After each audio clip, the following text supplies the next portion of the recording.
Le premier réflexe quand on a besoin d'argent, comme pour subvenir à un coup dur, ou bien acheter un nouveau véhicule, et même financer un voyage, c'est d'appeler sa banque. Mais depuis la crise, elles sont devenues très frileuses et nous renvoient vers des crédits renouvelables, ces fameux crédits revolving et leurs taux exorbitants. Revenus trop faibles, contrats précaires, surendettement. Pour les banquiers, nous ne rentrons plus dans les cases. Face à des établissements qui refusent de prêter de l'argent, un nouveau moyen d'emprunter a vu le jour. C'est le prêt entre particuliers. Ce n'est plus la banque qui nous prête de l'argent, mais des personnes physiques, des couples, qui ont fait un peu d'épargne. Plutôt que de faire dormir cet argent sur leur compte, ils le prêtent avec un taux d'intérêt plus raisonnable, entre 5 et 8%. L'idée de cet emprunt hors du système bancaire est née sur Internet, et aujourd'hui, plus de 60 plateformes font dans le prêt entre particuliers.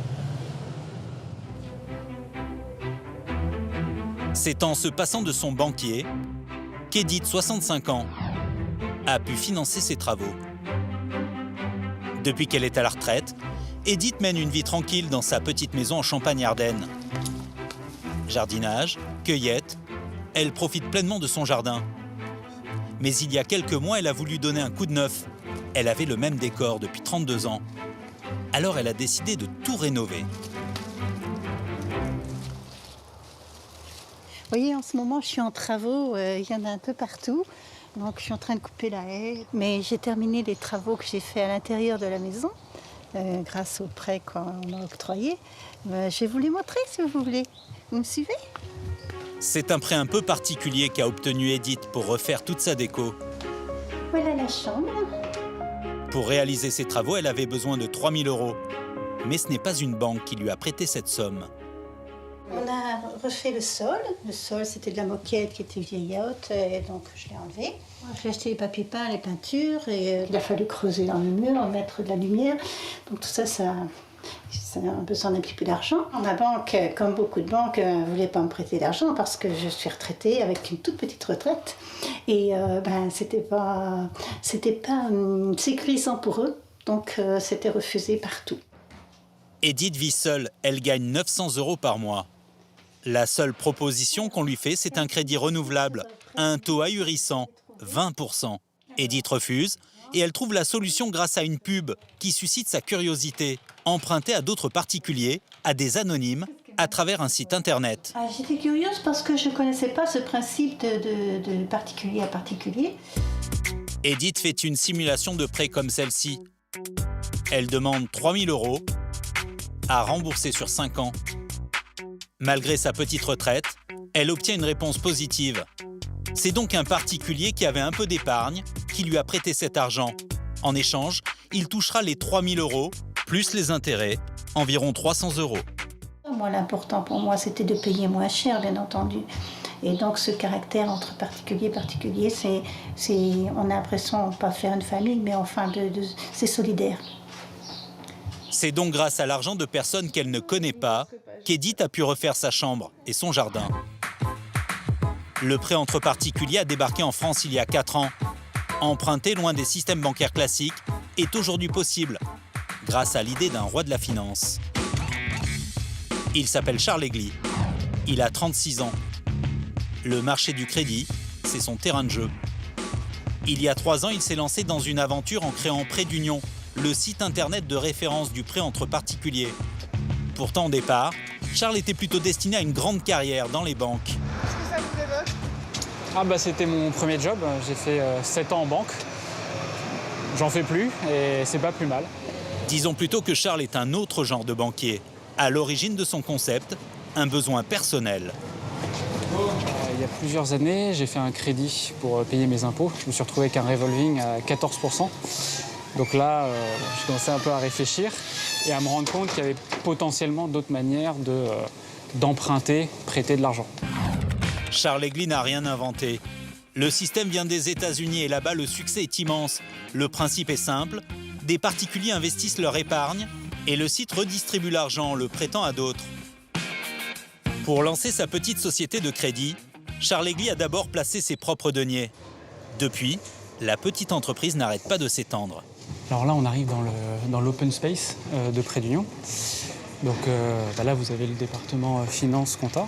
Donc il y a Mario ici, Thibaut notamment. Là, vous avez le fameux département prêteur.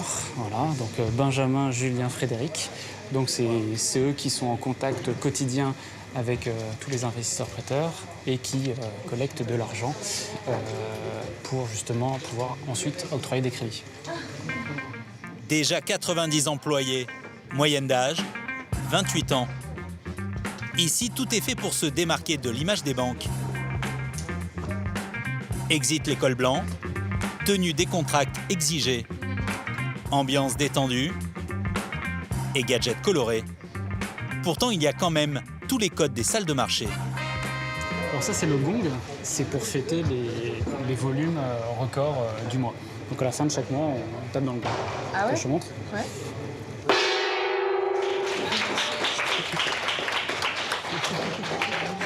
Voilà, c'est ça que ça donne. Les chiffres n'arrêtent pas de grimper. Le site compte près de 30 000 clients qui prêtent ou empruntent jusqu'à 40 000 €. C'est 2 fois plus qu'il y a 3 ans. Chaque trimestre, Charles Egli réunit ses collaborateurs pour faire le point sur l'évolution de l'entreprise. De rendement annuel. Voilà, alors juste sur le chiffre et l'objectif de l'année, on est en train de le confirmer, on va faire 160 millions d'euros de crédit cette année. 160 millions, alors que les banques prêtent plus de 30 milliards chaque année. L'année dernière, on fait quasiment x2 cette année. Là où ils peuvent rivaliser, c'est sur le temps qu'il faut pour débloquer les fonds. 48 heures seulement contre 7 jours pour les banques, et ils veulent faire encore mieux. On a décidé finalement de travailler sur un projet de signature électronique qui va permettre de faire passer le temps de traitement du dossier de 48 heures à 24 heures. Et c'est excellent, excellent. Et ça, je pense qu'on sera imbattable. Non. De toute façon, on est déjà dans les plus rapides, dans les meilleurs. Maintenant, il faut vraiment qu'on enfonce la concurrence et qu'on soit encore meilleur. Enfoncer la concurrence, ce ne sont pas des enfants de cœur. Car contrairement aux apparences, Charles Egli et ses associés n'accordent pas de prêts aussi facilement. Comme ils se rémunèrent sur les frais de dossier, soit environ 2% de la somme, ils ne peuvent pas se permettre de faire crédit à n'importe qui. Alors ils ont carrément embauché une petite armée chargée de vérifier que les emprunteurs sont capables de rembourser.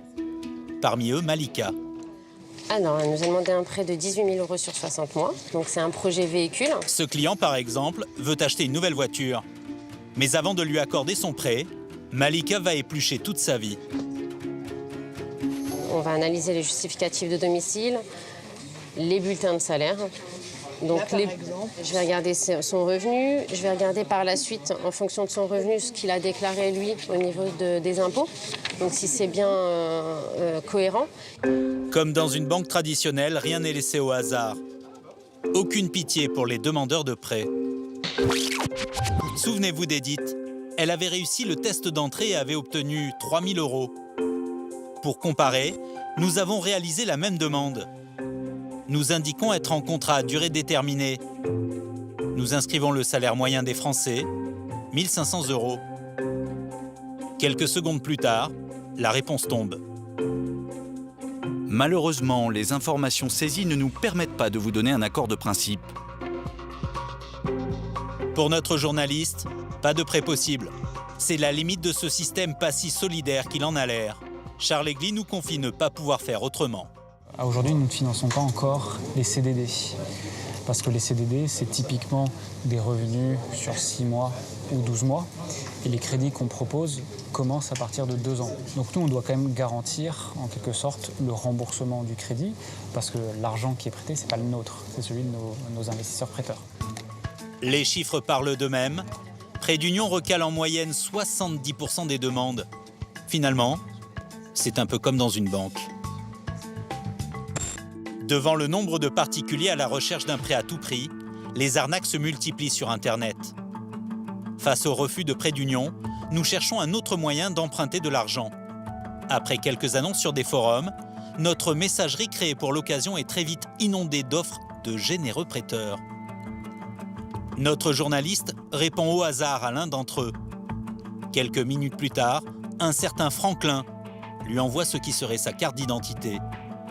Il lui propose 3 000 € avec un taux d'intérêt alléchant, 2% seulement. Il s'agit bien évidemment d'une arnaque.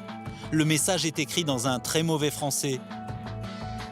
Et surtout, il nous demande d'abord de faire un virement de 250 € sur un compte basé au Nigeria. Ce genre d'escroc pullule sur Internet. Mieux vaut donc savoir avec qui nous traitons.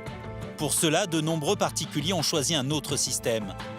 Certains prêteurs veulent gagner de l'argent loin des banques et des spéculations des marchés boursiers. Ils veulent investir dans des projets concrets.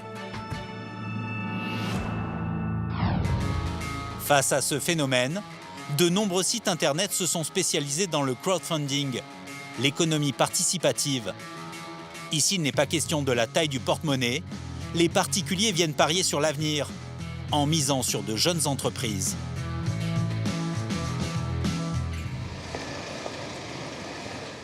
Adrien a 38 ans et il a 3 000 € à investir. Plutôt que de les jouer en bourse, il va peut-être les prêter à Charlotte et Joy. Elles cherchent de l'argent pour développer leur start-up. Bonjour. Bienvenue. Merci. Bonjour. Adrien veut voir en personne si ça vaut le coup d'investir dans leur entreprise de livraison de plats préparés. C'est la première fois que je viens. Merci. J'ai vu donc sur un réseau social qu'il y avait une levée de fonds qui était faite. Et comme j'étais client, j'étais un client satisfait, je me suis dit pourquoi pas non seulement bien manger, mais en plus investir et pourquoi pas gagner de l'argent. Leur business s'adresse à toutes celles et tous ceux qui n'ont pas le temps de cuisiner. Charlotte et Joy proposent des plats frais, tout préparés, qu'il suffit de faire cuire. C'est ici que tout se passe, dans cette cuisine. D'accord. Donc, tous les matins, on reçoit les livraisons de fruits et légumes directement de Rungis. Tout est préparé pour que vous puissiez recevoir tous les ingrédients déjà épluchés, dosés, coupés et prêts à être cuisinés. Les banques trouvent leur concept un peu trop risqué. Les deux jeunes femmes ont donc décidé de se tourner vers des particuliers comme Adrien pour financer leur projet. Tout est mesuré au gramme près, je vois qu'il y a ce qu'il faut. C'est très précis, c'est ce qui fait que vous n'avez jamais raté une recette avec nous. Charlotte et Joy n'hésitent pas à mettre toutes leurs chances de leur côté. Adrien lui semble conquis. Même si on est simple investisseur, je pense qu'on rentre aussi dans une aventure. Et c'est agréable de connaître les personnes avec qui on a décidé d'avancer et de travailler. Ou elle vous rassure? Elle m'inspire confiance. C'est décidé, ils feront affaire ensemble. Adrien apporte donc 3 000 € supplémentaires aux 500 000 € déjà obtenus. Car les deux jeunes femmes ont rencontré des dizaines d'investisseurs comme Adrien. C'est vrai que l'intérêt du crowdfunding, c'est ça, c'est que ça nous ouvre tout un pan d'investisseurs supplémentaires. On n'aurait jamais eu accès à monsieur et madame tout le monde, entre guillemets, sans le crowdfunding. Merci beaucoup.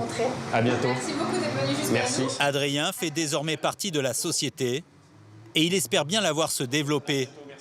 L'enjeu est réalisable. Des dizaines de petites entreprises ont pu voir le jour sans les banques. Grâce au financement participatif, certaines sont même devenues des business très florissants. Parmi ces sociétés, il y a celle de Stéphane Marapodi. C'est grâce à l'argent des particuliers qu'il est allé au bout de ses ambitions. Et aujourd'hui, son entreprise tourne à plein régime. C'est toute la marchandise qui va être livrée après dans les différentes boutiques et qui va partir en partie à l'export. Stéphane vend dans le monde entier. Il réalise plus d'1,5 million d'euros de chiffre d'affaires. Et pourtant, s'il avait écouté les banques, il n'en serait pas là aujourd'hui. 44, c'est bon, Patrick. 44. L'histoire de l'entreprise commence il y a 3 ans. Stéphane et sa femme vendent des uniformes scolaires pour les nombreuses écoles privées. Là, vous avez donc modèle garçon, modèle fille. Fille aussi, fille, voilà, le rose sans les manches, tout ça, c'est modèle fille. Puis après, vous avez les deux modèles là-bas, garçon. Et c'est vrai que ça a démarré plutôt assez bien et assez fort, puisqu'on a eu rapidement plusieurs écoles qui nous ont suivis dans le projet. On avait commencé dans notre salon, à force, c'était pas très pratique. Donc du coup, on a d'abord pris cette première boutique qui est juste à côté de chez nous. Stéphane ne veut pas en rester là. Il veut se diversifier, faire des vêtements haut de gamme pour enfants et ouvrir une seconde boutique. Pour ça, il a besoin de 400 000 €. Il a fallu mobiliser à la fois de l'argent pour financer la marchandise et à la fois de l'argent pour financer les boutiques, les ouvertures de boutiques. Et c'est là où on a commencé à solliciter les banques. Et très vite, ça a été quasiment une fin de nous recevoir. Parce que jeune entreprise, parce qu'en développement, parce que le textile, parce que si, enfin toujours plein de bonnes raisons. 6 banques au total lui ont fermé la porte. Mais Stéphane n'a pas baissé les bras.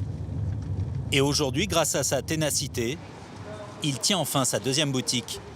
Il en possède même 4. C'est notre bébé. C'est vraiment la boutique telle qu'on l'imaginait. C'est marquant en tout cas comme événement dans l'évolution de l'entreprise.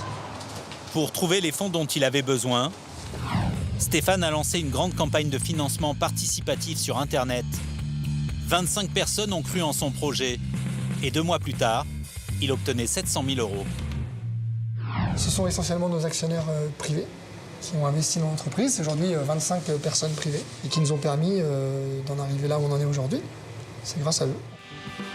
En 2014, le marché du prêt entre particuliers et du financement participatif a atteint 350 millions d'euros.